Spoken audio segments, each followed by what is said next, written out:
Hi there, Amit here for Advices Media, and what we have here is the Panasonic's first Android smartphone in India called as the P51, and this is a smartphone which has been getting a lot of attention recently because it was aired on the TV during the IPL matches, and finally we have the device with us and we are going to give you a quick hands-on on the same.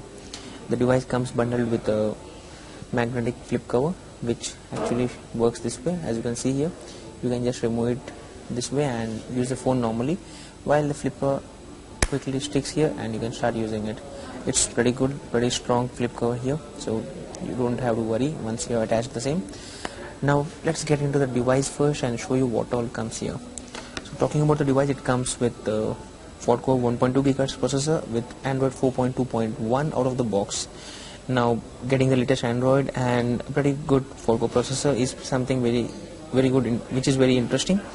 You also need to make a note that this comes with a 5-inch IPS display, which is very beautiful display, along with 1280 by 720p resolution, which means that you get HD resolution, which I will be showing you here.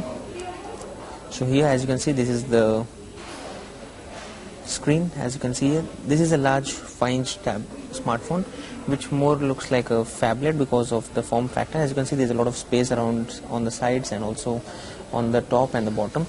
When you talk about the device, it's actually a very thin device at just 8.5 mm, which is a pretty good important factor which you need to make a note of, because it's quite slim, is quite light at just 135 grams, and comes with dual SIM card, which means that it supports CDMA and GSM both at the same time in the form of 2 SIM cards.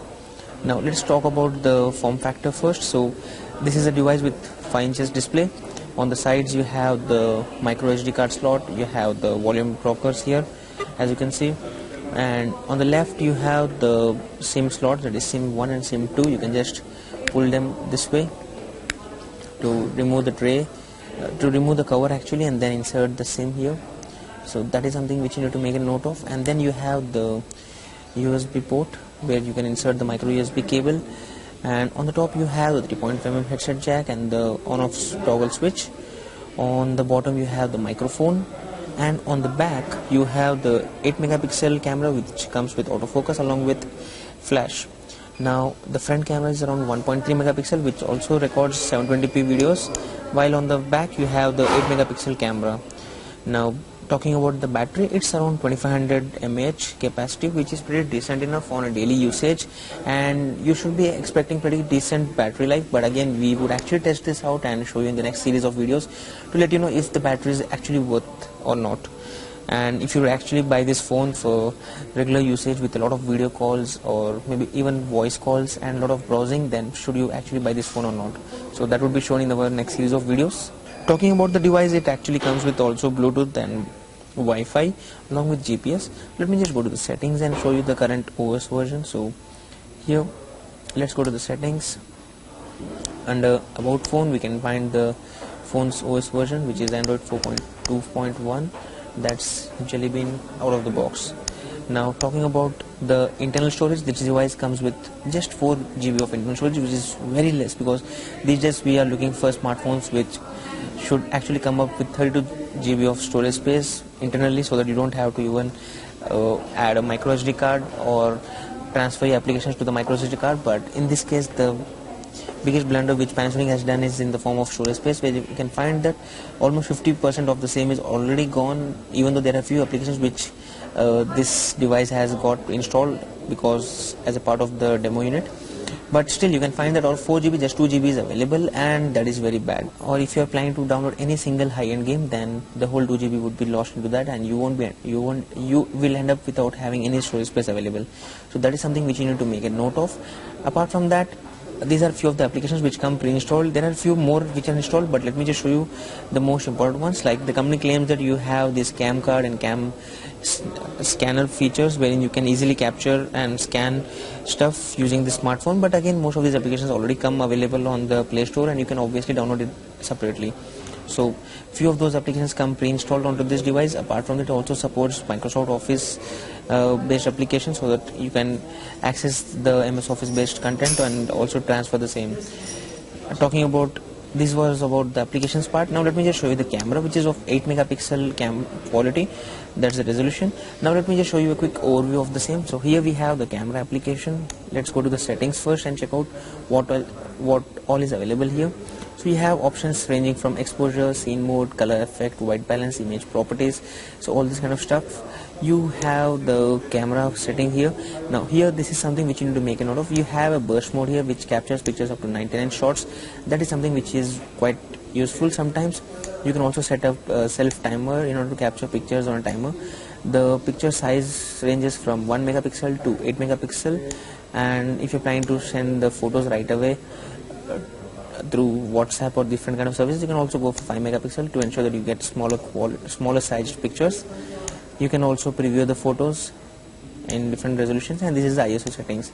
Talking about the video settings, you can find that the microphone can be enabled on or off. You can set up the audio mode from meeting to normal.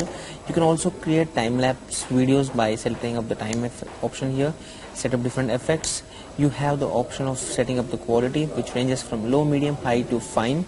So that is something which you need to make a note of. Now let me just quickly capture a picture and show you the results of the same. So here we go. Here we have a flower vase. Let me just capture the picture.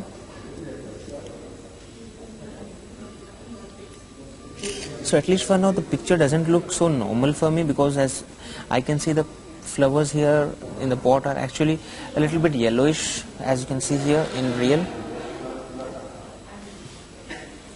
So as you can see, the flowers are actually yellowish, but the actual capture which you see here doesn't reflect the same. So it can clearly give you an idea on how the actual capture is, and you can find out how the output is when you capture pictures with the same. So let me just zoom into this and show you if the pixels are pixelated or not. So as you can see here, the quality is overall pretty decent enough. It's not so impressive, but it's still decent enough. And naturally, as you can see here, the flowers vase and the output directly here, you can actually understand what's the issue with this camera.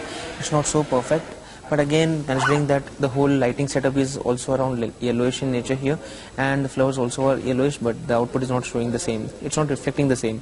So that is something which you need to make a note of. And overall, this is what you get in terms of the camera. I'll actually record a video here by recording video in the indoor area and also in the exteriors, and then show you the quality, and then you can decide what you would actually get if you plan to buy this smartphone, at least in terms of using it as your primary camera for the mobile phones. So that is about the camera. Apart from that, you get few other applications which come pre-installed, but that is something basic which you always get in all the smartphones. There's also a stylus which comes bundled with this package, and that isn't such impressive stylus, because it's looking like a Chinese clone or a very cheap stylus. So you shouldn't be buying this phone just for the sake that it comes with a stylus, because it's not something which is based on the technology which the Samsung Galaxy Note series comes with. Apart from that, if you're looking for this smartphone along with this magnetic cover, then that is something interesting. You can obviously go for the same, but considering that this comes with the MediaTek chipset and the quad-core processor, I guess the pricing is pretty high considering the features which you get here and the form factor. Like, I do have a Samsung Galaxy S4 here, which is also of 5 inches display. So as you can see here, it looks quite smaller, a little bit smaller at least. If you're looking to buy another 5 inches smartphone, then here is another smartphone, which is the Sony Xperia Z. Now if you see, both of these have the same size, but when you talk about the form factor, again, this one looks a little bit better, does Xperia Z, but again a lot of space is wasted here, while the Xperia ZL comes with a very better form factor, because all the space is actually saved and the display is almost to the max. So that is where this smartphone actually looks quite bulky, even though the size is just 5 inches in terms of display, but in actually it looks quite bulky. So it actually looks like a Samsung Galaxy Note smartphone series, and it doesn't look like a normal smartphone. So these are a few parameters which you need to make a note of while planning to buy this phone. Considering the price of around 26,000, I feel that it's pretty high as of now. If you're planning to buy one, you should actually wait for around 1 to 2 months, because I'm pretty much sure that Panasonic should be bringing the price down maybe around 22k pretty much soon. And they're also coming up with many other smartphones, around 8 smartphones in the coming months, which will be ranging from 6,000 to 35,000 in the upcoming months. So stay tuned on Advices Media, and I'll be showing you all the demos of all these upcoming series, and also you can keep checking our blog, that's Android Devices, to ensure that you could get more leaks and information about smartphones like these. Thanks for watching. Do subscribe for more. Thank you.